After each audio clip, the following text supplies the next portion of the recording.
حالم۔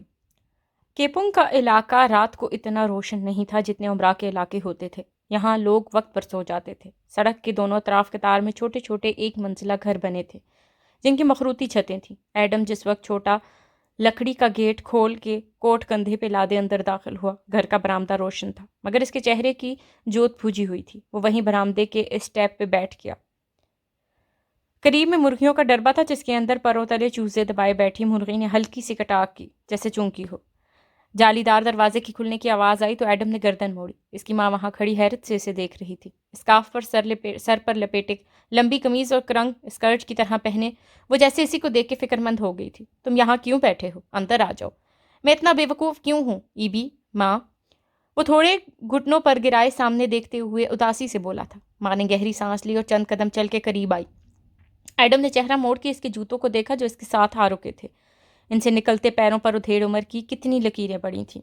کیا ہوا ہے؟ وہ ڈھارس بندھانے والے انداز میں پوچھتی اس کے ساتھ نیچے بیٹھی۔ میں نے آج کتنی بڑی بے وقوفی کی، تم سوچ بھی نہیں سکتی ایبو۔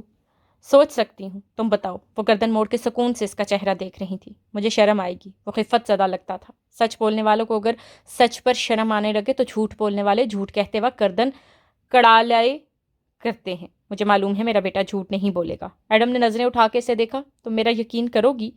کیا پہلے کبھی نہیں کیا؟ میں سچ کہہ رہا ہوں، میں نے اس کے ساتھ بدتمیزی نہیں کی تھی۔ وہ جھوٹ بول رہی تھی یا شاید غلط سمجھی تھی۔ وہ روحان سا ہو گیا تھا۔ کون؟ وہ لڑکی، وہ گیلری میں آئی تھی۔ وہ ڈھکن کھول کے انڈھیلی جانے والی بوتل کی طرح روانی سے بتاتا گیا۔ پہلی نظر میں مجھے لگا میں نے اسے کہیں دیکھا ہے، پھر یاد آیا جاب کے پہلے دن جس گھر میں ہم گئے تھے وہ ادھر کام کر رہی تھی، تب اس نے ملازمہ والے کپڑے پہن رکھے تھے۔ آج وہ بالکل فرق لگ رہی تھی۔ یہ اتنے سارے زیور پہنے، بال چمکیلے کیے، مگر مجھے وہ وہی لگی تھی۔ میں نے صرف اسے روک کے پوچھا کہ اس دن وہ ملازمہ کیوں بنی ہوئی تھی، اور اس نے سب کو اکٹھا کر دیا کہ یہ مجھے بدصورت کہہ رہا ہے۔ کسی نے میرا یقین نہیں کیا۔ باس نے کہا ہے کہ اب مجھے ان سے معافی مانگنی ہوگی۔ ہو سکتا ہے یہ غلط فہمی ہو۔ ہاں واقعی یہ میری غلط فہمی ہوگی۔ اتنی بھی اس کی اس ملازمہ سے شکل نہیں ملتی تھی۔ ہو سکتا ہے وہ واقعی کوئی اور ہو، اور تمہاری نہیں، اس کی غلط فہمی ہو کہ تم اس سے کچھ اور پوچھ رہے ہو۔ ماں زور دے کر بولی تو وہ چونک کے اسے دیکھنے لگا۔ کیا ایڈم کو غلط فہمی نہیں ہو سکتی؟ ہو سکتی ہے، لیکن ہوتی نہیں ہے۔ ایڈم اگر تمہیں لگتا ہے کہ وہ وہی لڑکی تھی تو وہ وہی ہوگی۔ میں تمہاری ماں ہوں، جانتی ہوں کہ تم ذرا سادہ ہو مگر چالاک نہیں ہو، سچے اور ذہین ہو، لیکن ایک چیز، تمہاری نظریں، وہ ہمیشہ سے بہت گہری تھیں۔ گھر میں کوئی چیز کھوتی تو میں تم سے کہتی، تم منٹ میں ڈھونڈ لیتے۔ بازار سے سودا لانا ہوتا تو تمہیں بیچتی، تم ایک نظر میں ساری دکان دیکھ لیتے کہ کچھ اور بھی تو کم نہیں ہے گھر میں۔ واقعی میری نظر اچھی ہے نا؟ وہ خود بھی حیران رہ گیا۔ ہاں ایڈم، تمہاری نظر جھوٹ نہیں بولتی کیونکہ تمہارا دل جھوٹ نہیں بولتا۔ اگر تم کبھی جھوٹ بول بھی لیتے تو چند گھنٹوں میں ہی سارا سچ میرے سامنے کھول دیتے تھے۔ دنیا میں دو طرح کے لوگ ہوتے ہیں ایڈم، ایک وہ جو سچے ہوتے ہیں اور ایک وہ جو جھوٹے ہوتے ہیں۔ تیسری قسم کا وجود ہی نہیں ہے۔ ہمارے رسول اللہ صلی اللہ علیہ وسلم خود بھی سچے تھے اور وہ ہم سے یہ چاہتے تھے کہ ہم بھی سچے بنیں، کیونکہ بیٹے جب انسان دوسروں سے سچ بولتا ہے تو اس کے اعزاز سے سچ بولنے لگتے ہیں۔ اس کا دل اس کو غلط کا احساس دلاتا ہے اور نظریں اس کو کسی جھوٹ کا شکار نہیں بننے دیتی۔ میں نہیں جانتی کہ وہ لڑکی کون ہے اور اس کا کیا معاملہ ہے، لیکن میں اتنا جانتی ہوں کہ تمہاری نظر تمہیں دھوکہ نہیں دے گی۔ وہ اس کی باتوں پہ پاگل، بالکل گمسم سا ہو گیا۔ ذہن کے جالے صاف ہوئے تو دل الجھنوں میں گر گیا۔ وہ جو خود کو ملامت کر رہا تھا کہ کیوں ایک لڑکی کو ملازمہ سے ملایا، اب پھر سے چونک گیا تھا۔ تم نے اسے اس لیے روکا کیونکہ تمہارے دل نے کچھ غلط ہوتے دیکھا۔ ایک انسان دوسرے روپ میں دیکھا تو دل کو لگا یہ غلط ہے، اور تم نے سادگی سے اپنی الجھن بیان کر دی۔ یہی ہوا ہوگا، ہے نا؟ تم اس سے معافی مانگ لینا اور بات ختم کر دینا، کیونکہ تمہیں کیا معلوم کس کی کیا مجبوریاں ہیں۔ تم بس اپنے کام پہ دھیان دو، خوب محنت کرو، پتہ ہے۔ وہ ایک دم مسکرائی اور یاد کر کے بولی، جب تم 6 سال کے تھے تو تمہارے باپا کے بڑے تایا ہمارے گھر آئے تھے۔ وہ بڑے نیک اور اچھے انسان تھے۔ میں نے کہا ایڈم کے لیے دعا کریں تو انہوں نے دعا مانگی کہ کھانا دو ماں۔ وہ خجالت سے اس کی بات ٹوکتا اٹھ کھڑا ہوا۔ ایڈم، ماں نے سر اٹھا کے افسوس بھری گہری سانس لی۔ تمہیں تایا جان کی دعا پہ شرمندگی کیوں ہوتی ہے؟ اللہ سے جتنا زیادہ مانگو گے وہ اتنا زیادہ ہی دے گا۔ ہاں ٹھیک ہے، اب کھانا دو نا۔ وہ اسے اٹھاتے ہوئے پھر سے بات گول کر گیا۔ مبادا اماں وہ دعا دہرا ہی نہ دے، اگر جو کسی نے سن لیا تو اف، اور اگر جو باس کے پولیٹیکل سیکرٹری نے سن لیا تو وہ کتنا ہنسے گا ایڈم پہ۔ اس نے جھرجھری لی۔ ڈربے میں بیٹھی مرغی نے پھر سے کٹاک تو دیوار سے جھانکتی بلی پیچھے ہو گئی۔ رات پھر سے پرسکون ہوتی گئی۔ ماں اب کچھ خفا سی بڑبڑاتی ہوئی اٹھ کے اندر کی طرف جا رہی تھی۔ دعا پہ کیسی ندامت، ہاں؟ رات کو کوالالمپور پر اتری تو تیسا پارک کے اس اونچے محل کے لان میں لگے پھول مہک مہک اٹھے۔ خوشبو اتنی تیز تھی کہ اندر تک آنے لگی۔ وان فاتح گھر کے اندر داخل ہوا تو ہر سو سناٹا چھایا تھا۔ ملازموں کی چہل پہل تھم چکی تھی۔ اس نے ایک ہاتھ سے کوٹ اتارتے ہوئے دوسرے کی انگلیوں سے ماتھے پہ آئے بال پیچھے کیے اور کمرے کی طرف قدم بڑھائے۔ پھر کھلا دروازہ دیکھ کے وہ ٹھٹکا، بھویں سکوڑی۔ دروازہ پورا دھکیلا تو لبوں سے گہری سانس نکلی۔ اسرا اس کے کمرے میں سامنے کرسی پہ بیٹھی ٹانگ پہ ٹانگ جمائے اس کی طرف دیکھ رہی تھی۔ تم سوئی نہیں ابھی تک؟ یا آج تمہیں دیر تک کوئی کام نہیں کرنا؟ اس نے کوٹ دوسری کرسی پہ ڈالا، پھر بیڈ کے کنارے آ بیٹھا اور شرٹ کے کف کھولنے لگا۔ تم نے آج اس لڑکی کے ساتھ بہت برا کیا فاتح، وہ ہماری کلائنٹ تھی، ڈونر تھی۔ وہ خفکی سے ایک دم بولی تو وہ جو کف کا بٹن کھول رہا تھا رک کے حیرت سے اسے دیکھا۔ آنکھوں میں الجھن بھر گئی۔ کون سی لڑکی؟ جس کو تم نے میرے آفس میں یہ کہہ کر بے عزت کیا تھا کہ وہ کچھ نہیں کرتی اور اس کے آرٹ کے شوق کی توہین الگ کی۔ فاتح چند لمحے اچنبے سے اسے دیکھتا رہا، پھر یاد آیا۔ سنہرے بالوں اور بڑی آنکھوں والی لڑکی، اچھا وہ، اس کو میں نے برا بھلا کہا تھا یا ایڈم نے؟ وہ سمجھ نہیں پایا کہ اس کی غلطی کیا تھی، پھر یاد کیا، ویسے میں نے کچھ غلط تو نہیں کہا تھا اس کو۔ اب وہ کندھے اچکا کے جھک کے بوٹ کے تسمے کھولنے لگا۔ میں اگر یہ دیکھوں کہ میرے سامنے ایک ایسا انسان کھڑا ہے جس کی زندگی میں کوئی بڑا مقصد نہیں ہے، وہ اپنی زندگی ضائع کر رہا ہے، اور میں ظاہر کروں کہ میں نے اسے اتفاق کرتا ہوں، یہ تو غلط بات ہے، مگر وہ دنیا کو ایسے نہیں دیکھتی ہوگی جیسے تم دیکھتے ہو۔ نہ دیکھے، مجھے کیا فرق پڑتا ہے؟ اس نے بے نیازی سے کندھے دوبارہ اچکاتے جھکے جھکے دوسرا تسمہ کھولا۔ فاتح، تم چاہتے ہو کہ میں تمہارے کیریئر میں تمہیں سپورٹ کرتی رہوں، لیکن تمہیں میرے فائدے نقصان سے فرق نہیں پڑتا۔ اس نے دکھ اور غصے سے ملے جلے تاثرات آنکھوں میں بھرے سے دیکھا۔ وہ بوٹ اتارتے ہوئے اسے سادگی سے بولی، دیکھو اسرا، میرے الفاظ کو ٹویسٹ کر کے اگر تم آرگومنٹ جیتنا چاہتی ہو تو جیت لو، میں برا نہیں مناؤں گا، لیکن ہم دونوں کو معلوم ہے کہ یہ کوئی ایسا ایشو نہیں کہ جس پر تم اتنی توانائی ضائع کرو۔ میری مہمان اور ڈونر کو خفا کرنا کوئی ایشو نہیں ہے۔ واہ، کیا میں تمہارے مہمانوں کے ساتھ ایسے کرتی ہوں؟ کیا میں اچھی بیوی کی طرح پوز کر کے ان کی خاطر مدارت نہیں کرتی؟ ہاں، اب تمہارا آرگومنٹ کمزور پڑ رہا ہے۔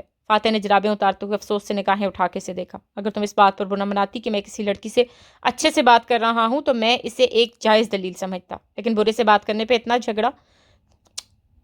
آخر میں گویا ملال کر کے وہ اٹھا اور ٹائی ڈھیلی کرتے ہوئے ڈریسنگ روم کی طرف چلا گیا۔ وہ بے اختیار اٹھی اور غصے بھری بے بسی سے اسے جاتے دیکھا۔ تم کبھی نہیں سمجھتے کہ جو کنکر تم دریا میں پھینک دیتے ہو، اس کے دائرے کتنی دور تک پھیل کے ہمیں متاثر کرتے ہیں، چاہے وہ میں ہوں، میرا کاروبار ہو، تمہارا کیریئر ہو، یا اس کی آنکھیں گیلی ہو گئیں، یا آریانہ ہو۔ وہ جو الماری کھولے کھڑا ہینگر الٹ پلٹ کر رہا تھا اس بات پر ایک دم ٹھہر گیا، پھر آہستہ سے واپس پلٹا تو اس کے چہرے پہ کچھ بدلا ہوا سا نظر آیا، جیسے کوئی زخمی پن سا ہو آنکھوں میں، کسی بجھی راکھ کی پرچھائیاں ہوں۔ تمہیں آریانہ کو درمیان میں لائے بغیر بھی بحث جیت سکتی ہو اسرا، جیسے کوئی اداس ماتم سا ہو آواز میں۔ میں تم سے جیتنا نہیں چاہتی، میں صرف یہ چاہتی ہوں وان فاتح کہ تم اپنے ایروگنس کے خول سے باہر نکل کے دیکھو کہ تمہاری وجہ سے ہم سب کیا کچھ نہیں سہ چکے۔ اس کی آنکھوں سے آنسو بہ رہے تھے اور مٹھیاں بھیج کر درد سے چلا رہی تھی۔ تم نے اپنے جنون کے ہاتھوں ہم سب کو تباہ کر دیا ہے۔ آریانہ کو کھونا تمہاری غلطی تھی۔ میری بیٹی تمہاری وجہ سے مجھ سے دور ہوئی ہے۔ تمہیں اندازہ بھی نہیں کہ اپنے بچے کو کھونا ایک ماں کے ساتھ کیا کر دیتا ہے۔ وہ خاموش کھڑا رہا، ہینگر پہ لگی شرٹ بازوؤں میں تہہ کیے زخمی آنکھوں سے اسے دیکھے گیا۔ مگر تم نہیں سمجھتے، تم نہیں بدلتے۔ میں ایک بھڑکتے جہنم میں رہ رہی ہوں، مجھے باہر نکلنا ہے اس سے۔ وہ نیلامی میں اپنے بچوں کو تمہارے جنون کی آگ سے نکالنے کے لیے کر رہی ہوں، اور تم اس کو نقصان پہنچانے سے بھی باز نہیں آتے۔ میں تمہاری بیوی ہونے کی قیمت آخر کب تک ادا کرتی رہوں گی؟ مجھے بھی آریانہ کا اتنا ہی دکھ ہے جتنا تمہیں ہے۔ وہ زخمی سا بولا تھا۔ تمہیں دکھ ہے اس کا؟ تمہیں تو شاید وہ یاد بھی نہیں آتی۔ وان فاتح، وہ تنفر اور اذیت سے اسے دیکھ کے مڑی اور تیز تیز چلتی کمرے سے باہر نکل گئی۔ فاتح نے آنکھیں بند کی اور گہری سانس اندر کو کھینچی، پھر آنکھیں کھولی اور ہینگر پرے رکھ دیا۔ جیب سے والٹ نکالا اور آگے آیا۔ والٹ لیے وہ اسی کرسی پہ بیٹھا جہاں اسرا پہلے بیٹھی تھی۔ جگہ ابھی تک گرم تھی، شاید وہ بہت دیر سے اس کے انتظار کی آگ میں جل رہی تھی۔ اس نے والٹ کی ایک تہہ پلٹائی تو سامنے فوٹو کے خانے میں ان دونوں کی تصویر لگی تھی، فاتح اور آریانہ۔ وہ دونوں اس میں ہنس رہے تھے۔ ننھی سی بچی جس نے ہیئر بینڈ لگا رکھا تھا اور اس کی آنکھیں ہیرو جیسی چمکتی ہوئی تھیں۔ اسرا یہ نہیں سمجھتی کہ اپنی بیٹی کو کھو دینا ایک باپ کے ساتھ کیا کر دیتا ہے۔ وہ تصویر پہ انگوٹھا پھیر کے ہلکا سا بڑبڑایا تھا۔ اذیت تھی جو دل میں اٹھتی محسوس ہو رہی تھی۔ باہر مہکتے گلابوں کی اداس خوشبو اب بھی سارے گھر سے آتی محسوس ہو رہی تھی۔ حالم کے گھر میں اس رات کسی نے کوئی بتی نہیں جلائی۔ ایک سوگ سا تھا جس نے سارے کو لپیٹ میں لے لیا تھا۔ داتن اندھیرا زینوں میں بیٹھی سامنے خلا میں گھور رہی تھی جب پیچھے آہٹ ہوئی، دروازہ چرچرایا، پھر نگے قدم اٹھانے کی ہلکی سی چاپ سنائی دی، یا شاید آواز اس نے تصور کی تھی کیونکہ کیٹ برگر بنا چاپ کے چلنے میں ماہر تھی۔ وہ اس کے پیچھے آ رکی. داتن نہیں مڑی، یاسیت سے سامنے دیکھتی رہی. لیانا، تالیہ نے دھیرے سے پکارا. آواز سنبھلی ہوئی محسوس ہوتی تھی. تم ہر چیز سیکھنا چاہتی تھی. وہ اسی طرح سامنے دیکھتے ہوئے ٹوٹے دل سے بولی. کیا تمہیں یاد ہے تالیہ؟ تالیہ کچھ نہیں بھولی. اس سے پیچھے ایک زینہ اوپر بیٹھ کے اور اسے بولنے لگی. جب ہم نے تمہارے شوہر کے پیسے واپس کر کے اس سے تمہارے لیے طلاق لی تھی تو تم نے مجھے کہا تھا کہ اس شخص نے تمہیں دھوکہ دینا سکھا دیا ہے اور اب تم اس طرح پیسے بنانے کے نت نئے طریقے سیکھنا چاہتی ہو. اس کام اور چوری کے طریقے ہم نے چھوٹے چھوٹے اس کام سے شروع کیا تھا. تم نے انٹرنیٹ پہ ایڈ ڈالا کہ اپنے سابقہ بوائے فرینڈ، گرل فرینڈ یا میاں بیوی کا اکاؤنٹ ہیک کروانے کے لیے ہم سے رابطہ کریں.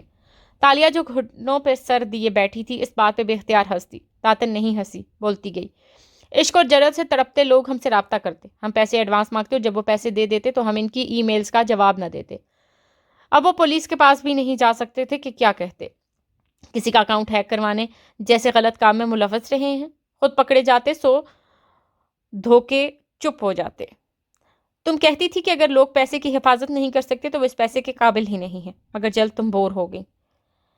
اندھیر سیڑھیوں پہ وہ دونوں ہیولوں کی صورت بیٹھی نظر آتی تھی. داتن کی آواز جیسے کسی پس منظر میں بیٹھے پیانو ساز کی مدھر لے جیسی سنائی دے رہی تھی. ہم نے کرائے کا گھر لے لیا تھا. سر چھپانے کا ٹھکانہ تھا. 2 وقت کا کھانا مل جاتا تھا مگر تم ناخوش تھیں. تم کہتی تھی داتن دھوکہ دہی ایک آرٹ ہے اور آرٹ میں دھوکے کا احساس نہیں ہونا چاہیے. جس طریقے سے ہم لوٹ رہے تھے اس میں لٹ جانے کے بعد لوگوں کو احساس ہو جاتا ہے کہ ان کے ساتھ دھوکہ ہوا ہے. یہ احساس میری ذہانت کی توہین ہے. دنیا کے سب سے بڑے کون گیمز فریب کبھی پکڑے نہیں جاتے.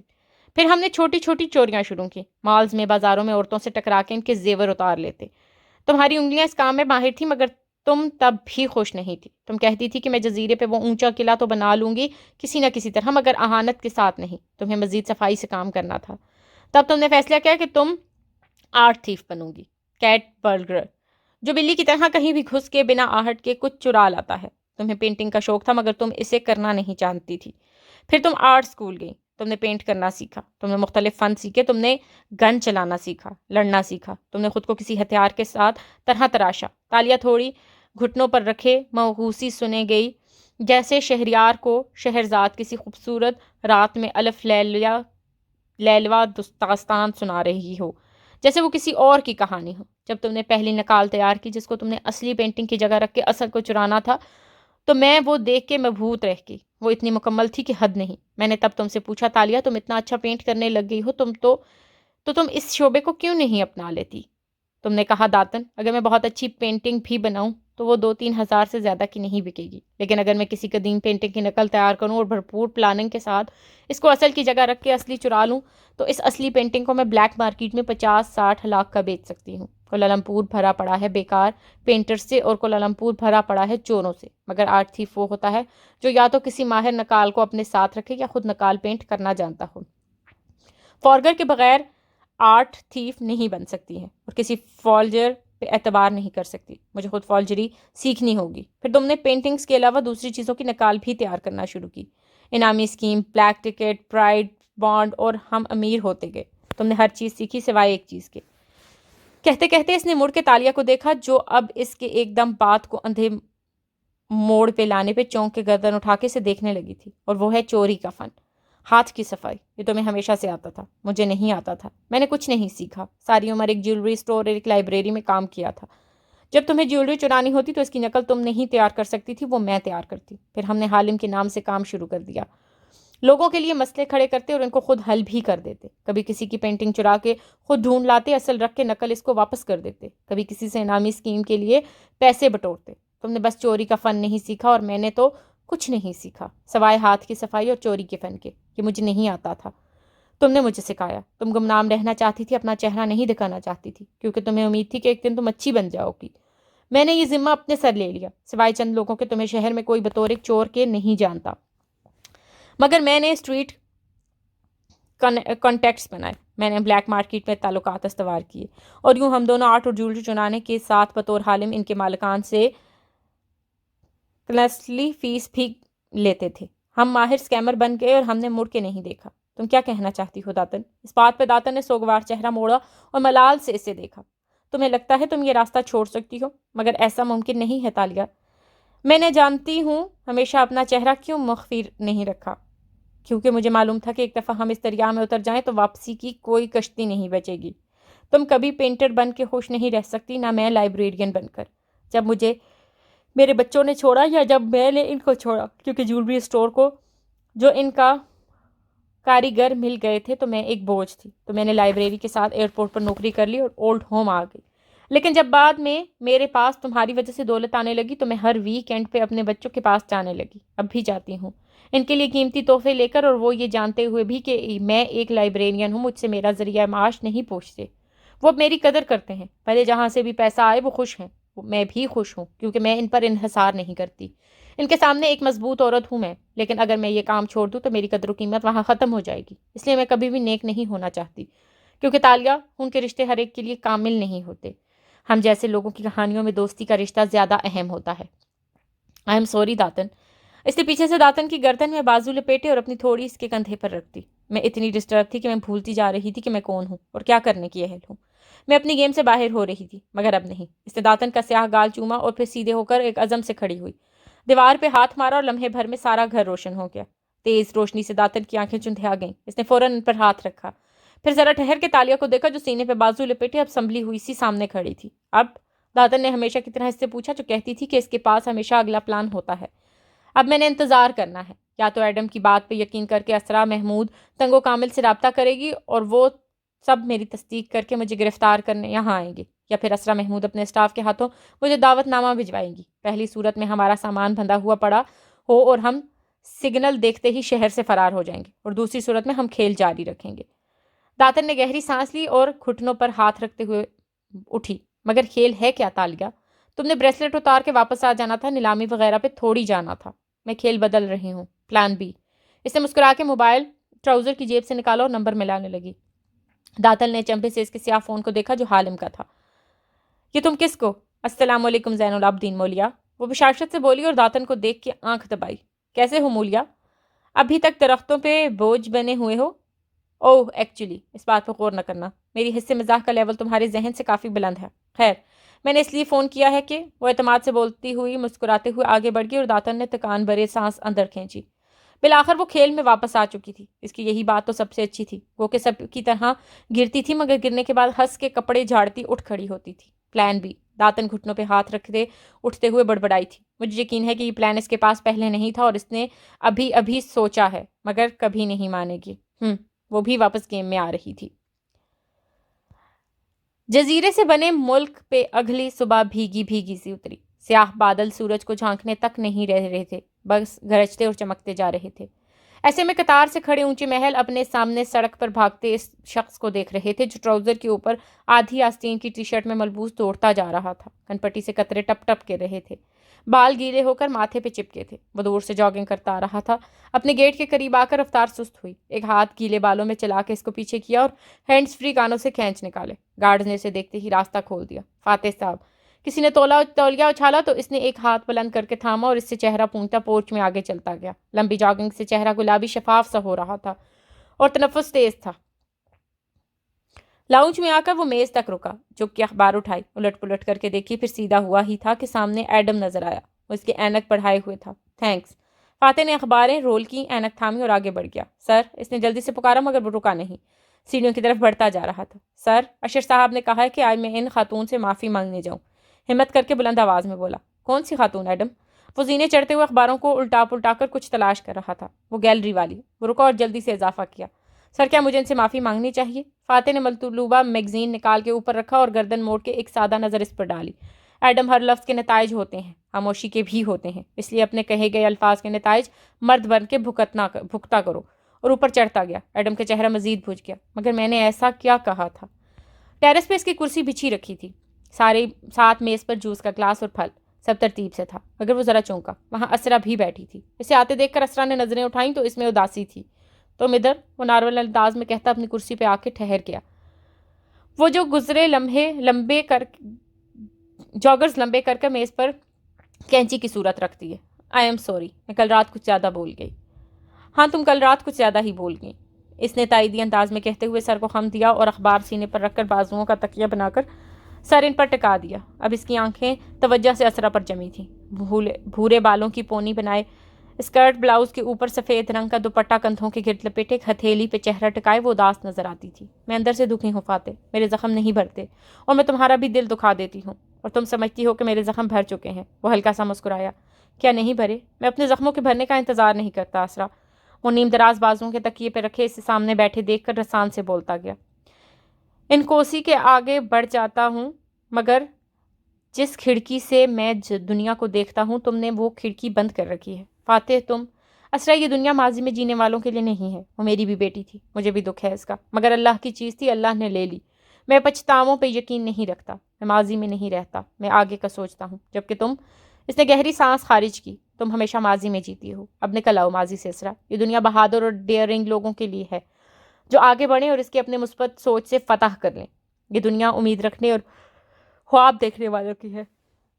بہت سی عورتیں گرتی ہیں اسرا، اور بہت سی گر کے اٹھتی ہیں، مگر جیتتی صرف وہی ہیں جو ہنس کے اٹھنے والی ہیں۔ مگر میں تم سے مایوس نہیں ہوں، مجھے یقین ہے کہ اگر تم تھوڑی سی کوشش کرو تو ایک دن تم بھی حال میں جینے والی بن جاؤ گی۔ وہ بات کے اختتام پر مسکرایا تھا۔ سیاہ بادلوں کی جھروکے سے چند آوارہ کرنیں ٹیرس پر پڑ رہی تھیں اور اس کے چہرے کو روشن کیے ہوئے تھیں۔ وہاں امید، نرمی، سکون سب کچھ تھا۔ اسرا نے بے بسی سے اسے دیکھا اور پھر اس کے ہاتھ پہ دونوں ہاتھ رکھے۔ مجھے مستقبل ڈراتا ہے فاتح، وہ بولی تو آواز کانپ رہی تھی۔ تمہیں کھونے کا ڈر، اپنے بچوں کے رل جانے کا خوف۔ میرے دل کو سمجھو فاتح، ملائیشیا کا ہمارے بغیر کچھ نہیں بگڑے گا، مگر ہم ٹوٹ جائیں گے۔ میں تمہارے لیے ڈرتی ہوں۔ تم یہ الیکشن نہیں جیت پاؤ گے اور جب ہارو گے تو تمہارا دل ٹوٹ جائے گا۔ جانتی ہوں کہ تم مضبوط ہو، بہادر ہو، اپنے دکھ بتاتے نہیں ہو، مگر میں تمہیں ضائع ہوتے نہیں دیکھ پاؤں گی۔ یہی فرق ہے ہم میں اسرا۔ اس نے اپنا دوسرا ہاتھ اس کے گال پر رکھ کر اس کا چہرہ تھپتھپایا۔ تم یہ سوچتی ہو کہ کہیں میں ہار نہ جاؤں، اگر میں یہ سوچتا ہوں کہ مجھے جیتنا کیسے ہے۔ پھر اس نے دونوں ہاتھ پیچھے کر لیے، اخبار کھول کے چہرے کے سامنے کیا اور اینک آنکھوں پہ جمائی۔ اسرا نے گہری سانس لی اور سر جھٹکا۔ وہ اس شخص کو نہیں سمجھا سکتی تھی۔ جوس پی لو، گرم ہو جائے گا۔ اس کے کندھے کو ہلکا سا تھپکا اور اٹھ گئی۔ فاتح نے اخبار پہ نظریں جمائی، تھینکس کہا۔ اسرا نے چند قدم اٹھائے، پھر ٹہری۔ بس ایک بات مجھ پرسکون کرتی ہے کہ آریانہ زندہ ہے، وہ مری نہیں ہے، کسی کو مل گئی ہوگی، وہ کسی اچھے گھرانے میں تربیت پا رہی ہوگی۔ میں مر جاتی فاتح اگر مجھے یہ امید نہ ہوتی کہ وہ کبھی نہ کبھی ہمیں واپس مل سکے گی۔ تمہارے خواب بہتر ملائیشیا کے ہیں، میرے آریانہ کے ہیں، اور اس خواب نے میری ہر کھڑکی کے آگے پردے ڈال دیے ہیں۔ تم اس کو آریانہ تھی کہہ کے بلاتے ہو، میں اس کو آریانہ ہے کہہ کے سوچتی ہوں۔ یہی فرق ہے ہم میں۔ وان فاتح کھڑے کھڑے اس کو دیکھے بنا وہ کہتی گئی اور پھر آگے بڑھ گئی۔ وہ اخبار پڑھتا رہا۔ بادلوں نے پھر سے سورج کو چھپا لیا تو اس کا روشن چہرہ چھایا میں چلا گیا، ٹھنڈی سرمئی چھایا۔ حالم کا اونچا بنگلہ بھی سیاہ بادلوں سے ڈھکا ہوا تھا۔ بالائی منزل کے حال کے شیشے کی دیوار سے وہ نیچے دیکھ رہی تھی جہاں ایک کار کھڑی تھی اور ایک آدمی نکل کے گھنٹی بجا رہا تھا۔ کیا خیال ہے؟ داتن اس کے عقب میں آ کھڑے ہوئی تھی۔ ہم آج رات کا کھانا کون سے تھانے میں کھائیں گے؟ وہ اس پارٹی مین کو ساتھ لائے ہیں۔ وہ سنجیدہ سی نیچے نظریں جمائے بولنے لگی۔ ڈرائیور نہ گھڑی کو دیکھ رہا ہے، نہ آگے پیچھے، نہ اسے جلدی ہے اور نہ کسی کو چھپا کے ساتھ لایا ہے۔ بار بار گیٹ کی دہات میں اپنا عکس دیکھتا ہے، یعنی اسے بہت ہدایت کے ساتھ خود کو بہترین پوز کرنے کا کہا گیا ہے۔ اپنے کوٹ کی جیب کو بھی تھپتھپاتا ہے، یعنی اندر کچھ ہے، یقیناً دعوت نامہ۔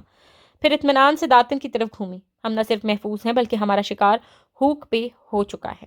چند منٹ بعد تالیہ کی ایک وقتی ملازمہ ان دو افراد کو اندر لا رہی تھی۔ رملی طائرانہ نگاہوں سے اطراف کا جائزہ لیتا قدم اٹھا رہا تھا، کوئی آنکھوں سے ہر شے کی مالیت کا اندازہ کرنا چاہ رہا ہو، جبکہ ایڈم بھجا بھجا مگر سنجیدہ دکھائی دیتا تھا۔ دونوں ڈرائنگ روم کے صوفے پر بیٹھ گئے تو بٹلر چلا گیا۔ ذرا دیر بعد دروازے پہ آہٹ محسوس ہوئی۔ دونوں بے اختیار اٹھ کھڑے ہوئے۔ وہ سامنے سے چلتی آ رہی تھی، لمبی اسکرٹ بلاؤز میں ملبوس، پیشانی پہ بل لیے، سینے پہ بازو لپیٹے ہوئے اس کے سامنے آ ٹھہری۔ نقدرانہ نگاہوں سے دونوں کو دیکھا۔ جی، ماتھے پہ مصروفیت اور اکتاہٹ سے بری شکن تھی۔ ایڈم نے نظر اٹھا کے اسے دیکھا۔ اتنی خوبصورت، طرحدار اور با اثر لڑکی جس کے کانوں کے چمکتے ہیرے نگاہیں خیرہ کر رہے تھے کہ وہ تھی یا نہیں، اس کا دل شک میں پڑنے لگا۔ پیچھے دیوار پہ اس کی فوٹو فریم میں تصویر بھی لگی تھی۔ میڈم، کل آپ گیلری سے خفا ہو کر آئی تھی، ہمیں باس نے بھیجا ہے تاکہ آپ کی غلط فہمی دور کی جا سکے۔ یہ تالیہ نے چونکہ ایڈم کی طرف انگلی اٹھائی اور جیسے ذہن پہ زور دیا۔ یہ مسز اسرا کا وہی ملازم ہے نا جس نے کل مجھ پہ فکرے کسے تھے؟ یا اللہ، اور آج اس کو میرے گھر لے آئے۔ خوبصورت آنکھیں برہمی سے سرخ پڑنے لگیں تو رملی جلدی سے بولا، یہ معذرت کرنے آیا ہے میڈم، اس سے غلطی سے ہوا جو بھی ہوا۔ ساتھ ہی ایڈم کو آنکھوں سے اشارہ کیا، معافی مانگو۔ ایڈم نے پہلے اسے دیکھا پھر تالیہ کو، ایک قدم آگے آیا، اس کے عین سامنے۔ انسان کے ہر لفظ کے نتائج ہوتے ہیں چے تالیہ، خاموشی کے بھی۔ مجھے قطعاً یہ حق حاصل نہ تھا کہ میں سر راہ کسی خاتون کو روک کر اس کو کسی سے تشبیہ دوں۔ آپ وہ تھیں یا نہیں، مجھے بغیر کسی تعارف کے یوں بے تکلف نہیں ہونا چاہیے تھا۔ میں معافی چاہتا ہوں۔ اپنی پوری دیانتداری اور دل کی سچائی سے وہ بولا، اور جسے اس کا دل شانت ہو گیا۔ وہ اسی طرح اس کو دیکھتی رہی، تند و تیز نگاہوں سے، جیسے اس کے الفاظ کو تول رہی ہو۔ پھر لمڑی کو دیکھا اور گہری سانس لی۔ ٹھیک ہے، میں نے معذرت قبول کی۔ اور کچھ؟ میم، اگر آپ نے دعوت نامہ قبول نہیں کیا اور نیلامی پہ نہیں آئی تو اس بچے کی نوکری چلی جائے گی۔ اس کو اس نوکری کی اشد ضرورت ہے اور مسز اسرا اس کو معاف نہیں کریں گی۔ دعوت نامہ کوٹ سے نکال کے رملی نے سامنے رکھا اور لجاجت سے بولا تو ایڈم کی آنکھوں میں جہاں حیرت ابھری وہاں اہانت کا احساس بھی ہلکورے لینے لگا۔ مگر اس سے پہلے کہ وہ کچھ کہتا، تالیہ نے تحکم سے کہا، باس کو کال ملاؤ۔ رملی نے فوراً فون لگایا اور بولا، سر، تالیہ بات کرنا چاہتی ہیں، اور فون تالیہ کو پیش کیا۔ تالیہ، مراد بات کر رہی ہوں۔ اوہ، آپ؟ میں مسز اسرا کی توقع کر رہی تھی۔ وہ فون کان سے لگائے حیران ہوئی۔ ایک ہی بات ہے تالیہ، وہ شائستگی سے جواباً کہہ رہا تھا۔ آپ اسرا اور میرے کلائنٹ نہیں، مہمان تھی، اور ہماری مہمان کسی غلط فہمی کا شکار ہو کر ہماری مہمان نوازی ٹھکرا دے، یہ ہمارے خاندان کے لیے تکلیف کی بات ہے۔ میں خود بھی معذرت خواہ ہوں اشر صاحب۔ اس کو نرم پڑتا دیکھ کے رملی کی سانس بحال ہوئی۔ یہ تو بچہ ہے، بھول چوک میں کچھ بول گیا تو مجھے بھی بڑے پن کا ثبوت دینا چاہیے تھا، مگر آپ کے اس قدم نے مجھے بہت متاثر کیا ہے۔ گڈ، میں اسرا کو آگاہ کر دوں گا کہ ان کے مہمان نے مہمان نوازی قبول کی ہے۔ میں شکر گزار ہوں سر۔ وہ فون واپس کر دیا۔ پھر فرصت سے ان دونوں کو دیکھا، بالخصوص ایڈم کو۔ بے فکر رہو، تمہاری نوکری نہیں جائے گی۔ ادائے بے نیازی سے ہاتھ جلا کے گویا تخلیہ کا اشارہ کیا تو ایڈم کے ابرو بھیج کے، تھینک یو، مگر مجھے یہ نوکری مستقل کرنی ہی نہیں ہے۔ میں صرف 11 دن کے لیے متبادل کے طور پر آیا ہوں۔ تالیہ۔ رملی نے گڑبڑا کے اسے گھورا، مگر وہ اسی طرح تالیہ کی آنکھوں میں دیکھتا رہا۔ یہ وہی ہے، یہ آنکھیں، ان کے تاثرات وہی ہیں، اور وہ اس کی آنکھوں میں دیکھ کے ٹھہر سی گئی، دم بہت ساکن۔ نگاہوں کے سامنے منظر بدلا، ایک جلی پہ گویا فلم سی چلنے لگی۔ رات کا سیاہ آسمان تھا، چاند چمک رہا تھا، پہاڑی کا راستہ دشوار گزار اور پتھریلا تھا، اونچا نیچا، اور وہ دونوں آگے پیچھے چل رہے تھے۔ تالیہ آگے تھی، ایڈم پیچھے تھا۔ لباس اندھیرے کے باعث ٹھیک سے دکھائی نہیں دیتا تھا، بس تاریکی میں گویا 2 ہیولے تھے جو اوپر چڑھتے جا رہے تھے۔ تالیہ، وہ پیچھے سے ہانپتا ہوا بولا تو تالیہ نے گردن موڑ کے اسے دیکھا۔ کیا ایڈم؟ آپ کیا کرنے جا رہی ہیں؟ میں ہم دونوں کو بہت امیر کرنے جا رہی ہوں ایڈم۔ وہ چلتے چلتے رک گئی۔ کیسے؟ وہ پلٹی اور چمکتی آنکھوں سے اس کی آنکھوں میں دیکھا۔ تاشا کے خزانے سے، جسے ہم دونوں کھود کے نکالیں گے۔ کیا؟ وہ حیران رہ گیا۔ کیا تم اب بھی نہیں سمجھے ایڈم کہ تاشا نے اس دیوار پہ وہ نظم کیوں لکھی تھی؟ وہ مسکرائی۔ کیوں؟ تاکہ ایڈم اور تالیہ اس دیوار تک جائیں اور وہاں مدفن خزانے کے راز کو کھود نکالیں۔ ہم دنیا کی سب سے طاقتور لوگ بن جائیں گے ایڈم۔ اور وان فاتح؟ وہ پوچھ رہا تھا مگر تصویر دھندلی پڑتی گئی۔ ہمیں اجازت؟ رملی کی آواز نے اسے حال میں واپس کھینچا تو وہ چونکی۔ بس لمحے بھر کا اثر تھا اور وہ سنبھل گئی۔ پھر دوبارہ ایڈم کو دیکھا۔ اس کی دفعہ نگاہیں مختلف تھیں، حیران، متعیر اور البتہ مرعوب ہو کر نظر جھکا چکا تھا، مبادا مزید کوئی مصیبت نہ گلے پڑ جائے۔